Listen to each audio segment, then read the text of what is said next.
Hello everyone. How are you students? Fine? Okay. First of all, I introduce myself. I am Paresh Adroja, your account teacher. I have been teaching accounting for last 15 years. देखो बच्चों, there are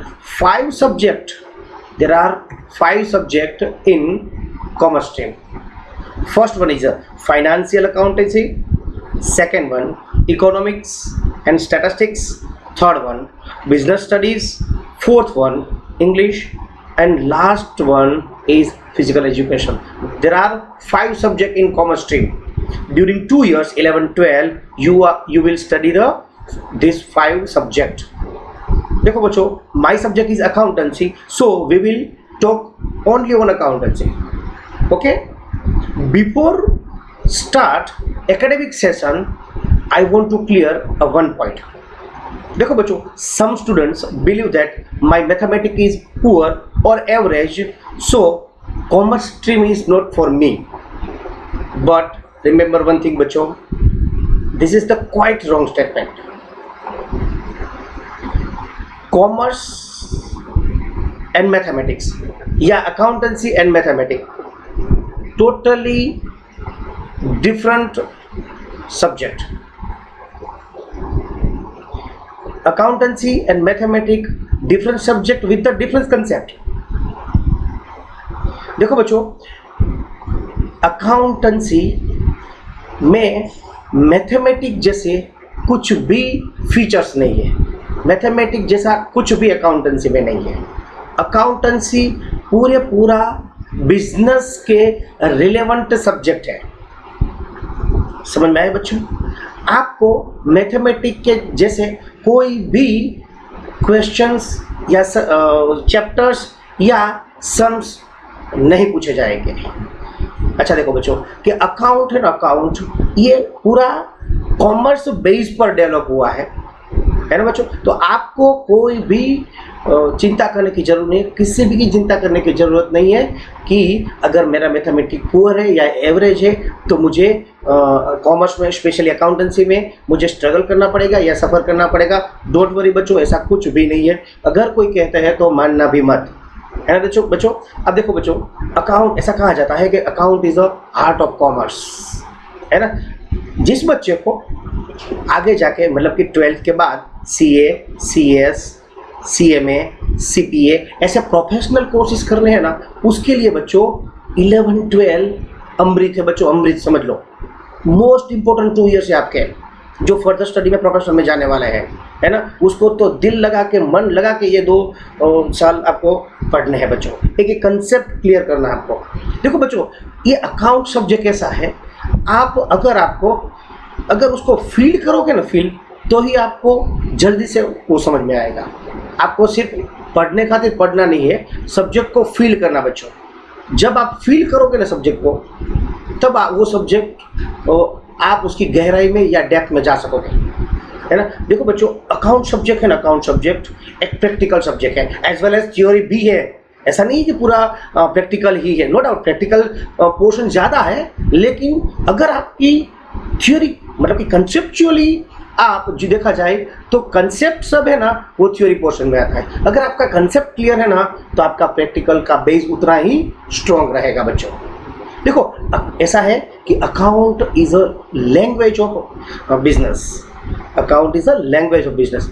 देखो बच्चों कि कोई भी language, चाहे English हो, गुजराती हो, मराठी हो, उर्दू हो, कोई भी लैंग्वेज आपको सीखनी है तो देखो बच्चों उसके वर्ड आपको आने चाहिए, है ना.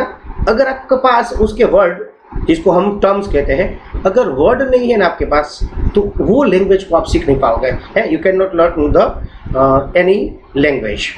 बट आपको वर्ड आता है ना बच्चों, यानी कि उसके टर्म्स आती है ना, तो वो लैंग्वेज को आपको समझने में एज वेल एज एक्सप्लेन करने में आपको बहुत आसानी रहेगी, इजी रहेगा, है ना बच्चों. देखो बच्चों, ऐसा ही कुछ सब्जेक्ट में है. हर एक सब्जेक्ट की अपनी अपनी टर्म्स होती है, वर्ड होते हैं, है ना बच्चों. देखो बच्चों, आप मैथमेटिक्स पढ़ चुके हो, है ना. अब तक तो मैथमेटिक्स थे ही आपका सब्जेक्ट, आपका सब्जेक्ट था ना. है ना, उसमें बहुत सारी टर्म्स आती थी। आपको पता होनी चाहिए कि एक आपको पता है पॉलिनोमियल ऐसा वर्ड आता था, है ना, ट्रिग्नोमेट्री, इक्वेशंस, एक्यूट एंगल, है ना, थ्योरम, ये सब वर्ड है बच्चों, ये सब टर्म्स है, ये वर्ड है।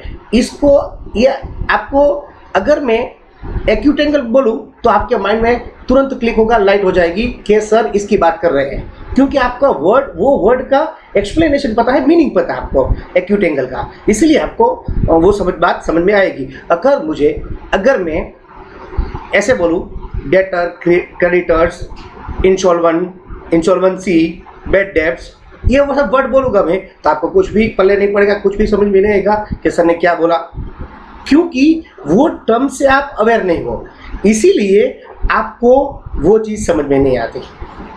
इसका मतलब ये हुआ कि बच्चों कोई भी सब्जेक्ट हो उसकी टर्मिनोलॉजी जानना बहुत ज़रूरी है बच्चों, उसकी टर्मिनोलॉजी जानना बहुत ज़रूरी है।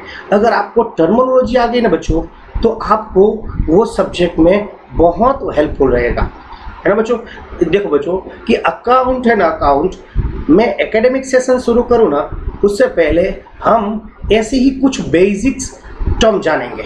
अकाउंट की बहुत सारी टर्म्स है, जैसे लैंग्वेज में होती है वैसे ही अकाउंट शब्द में बहुत सारी टर्म्स है, वो हम तकरीबन अराउंड 40 जितनी टर्म्स है, वो 40 के 40 टर्म्स आपको समझनी है और माइंड में बिठानी है। और देखो बच्चों एक आप अकाउंट पढ़ते हो ना तो आपके पास एक कॉमन सेंस होनी चाहिए। गुजराती में कहते हैं ना साबु, सामान्य बुद्धि, है ना, कॉमन सेंस होनी चाहिए आपके पास। अगर कॉमन सेंस है ना, ऐसे इसलिए तो कॉमन सेंस के लिए कहा जाता है common sense is very uncommon. तो आपको कॉमन सेंस है ना तो आप कंसेप्चुअली जल्दी समझ पाओगे, है ना। तो हम अपना एकेडमिक सेशन शुरू करेंगे बेसिक अकाउंटिंग टर्म्स है। कहाँ से शुरू करेंगे बच्चों?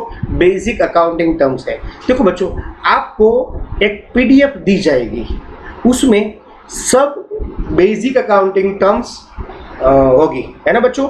तो देखो बच्चों आपको ये सबसे पहले वीडियो देखने के बाद जितनी अकाउंटिंग टर्म्स मैं एक्सप्लेन करते जा रहा हूँ उतनी ही टर्म्स डेली बेसिस पर आपको रीड करनी है ना। ओके बच्चों। देखो बच्चों अकाउंटेंसी में कुछ भी मगिंग मत करना, वरना आपको बहुत स्ट्रगल करना पड़ेगा जब एग्ज़ाम होगी तब, है ना। और फर्दर स्टडी के लिए आपको बहुत महंगा पड़ेगा। इसीलिए मैं बोल रहा हूँ बच्चों कि आप जो भी पढ़ाई करो, कॉमर्स में कोई भी सब्जेक्ट हो, कंसेप्चुअली पढ़ाई करो। कंसेप्ट क्लियर होने के बाद ही आप आगे जाओ। जब तक आपका कंसेप्ट क्लियर नहीं होगा ना बच्चों, तब आप जीरो से ज़्यादा कुछ भी नहीं हो कोई भी सब्जेक्ट में। ओके बच्चों। तो देखो बच्चों आप एकेडमिक सेशन में शुरू करो उससे पहले हम अकाउंटेंसी की, है ना, ब्लूप्रिंट देख लेते हैं बच्चों। देखो मार्क्स डिस्ट्रीब्यूशन है बच्चों, मार्क्स डिस्ट्रीब्यूशन देख लेते हैं बच्चों। यहाँ पे देखो कि अकाउंटेंसी 100 मार्क्स का पेपर है बच्चों। There are 100 marks in accountancy. सबसे पहले अकाउंटेंसी 100 मार्क्स को सीबीएसई ने 2 सेगमेंट में डिवाइड किया है बच्चों। 2 सेगमेंट में, एक 80 मार्क्स जो आपका रिटन पेपर है, एक 20 मार्क्स जो वाइवा प्लस प्रोजेक्ट।